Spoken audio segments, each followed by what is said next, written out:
Grian's Minecraft Life series is in once again with Secret Life. First, there was Third Life, then Last Life, then Double Life, then Limited Life, and now Secret Life. This series is kind of different from all the others, but let's explain the basic premise of the series. Once you spawn in on the server, you get granted 3 lives. And on your first life, you have a green name, on your second life, you have a yellow name, and on your third life, or last life, your name turns red. When you get on your red life or third life, you can kill literally anyone you want. And on every life, instead of having just 10 hearts, you get 30 hearts. But whenever you take damage, you can never regenerate health. The only way you can regain hearts is through this thing called the Secret Keeper, which I'll get back to later. Whenever the session begins, you get a secret task that you can't tell anyone about, and whenever you complete that task, the Secret Keeper will give you 10 hearts. But if you fail your task, you get nothing. If you need more hearts, you can re-roll your secret for a more difficult one, and if you complete that one, you'll get 20 hearts. Though, if you fail it, you lose 10 hearts. Yeah, there's even more small things about the premise, but that's really all you need to know about the series. So in this video, I'm going to be listing my predictions for the first 3 people to end this series, and the last 3 people to end their series.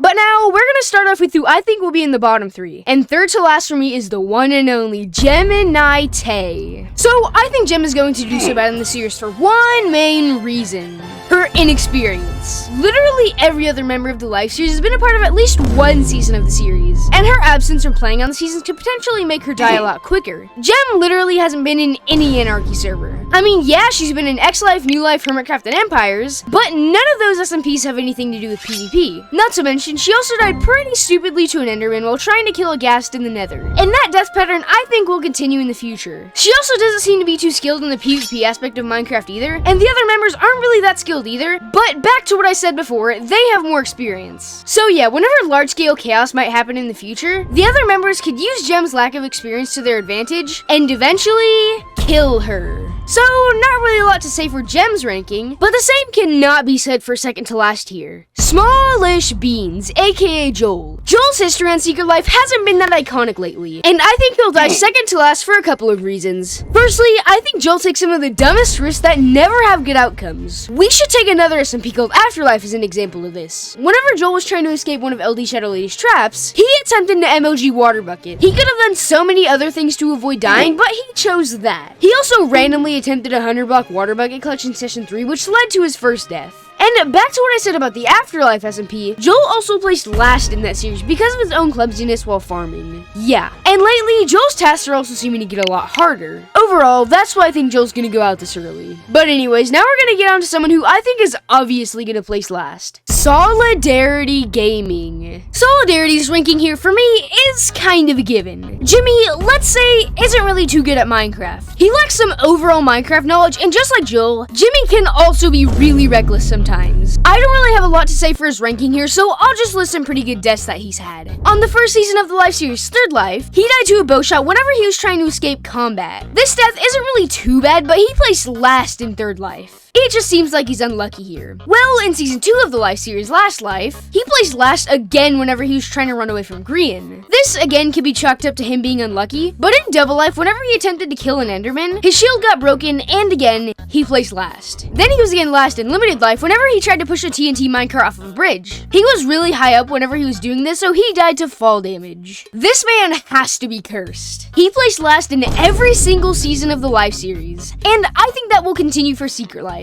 Anyways, I need to stop talking about the losers in Secret Life and get on to the winners. And third place is TangoTek. In my opinion, Tango is going to do so good in this series for a few reasons. Tango is especially skilled in the redstone aspect of Minecraft, and considering Secret Life is an Anarchy server, he could use this knowledge to maybe set up traps. The Life series is really notorious for making TNT redstone traps, and I'm very confident that he could do the same. I mean, sure, Tango isn't really the best at PvP or strategizing, but lately, he's been doing especially well in this series. Over the 4 sessions that Secret Life has been going on for, he still has his 30 hearts. Just think about that for a second. That's pretty impressive considering Solidarity and In the Little Wood are both on red, and some other members are yellow. I think that he's doing so well this series because maybe he realized what he's doing wrong in the past seasons, or that he's just gotten lucky. But now, we're gonna predict the silver medal here, also known as second place. Smager, aka Scott. Smager is one of the best players in Secret Life, and in my opinion, he is going to be second because he's especially good at PvP, and is a literal co-host for a well-known server called Minecraft Championship, which makes his skills off the charts. I mean, this man has managed to win Double Life along with Pearlescent Moon, become the winner of Last Life, and place third in Double Life. Scott also managed managed to keep a pretty consistent number of lives and hours for each season, and really the only times he'll die is when he gives his lives to other people. This also shows a good amount of battle IQ, which also isn't bad to have for Secret Life. He also is still on green.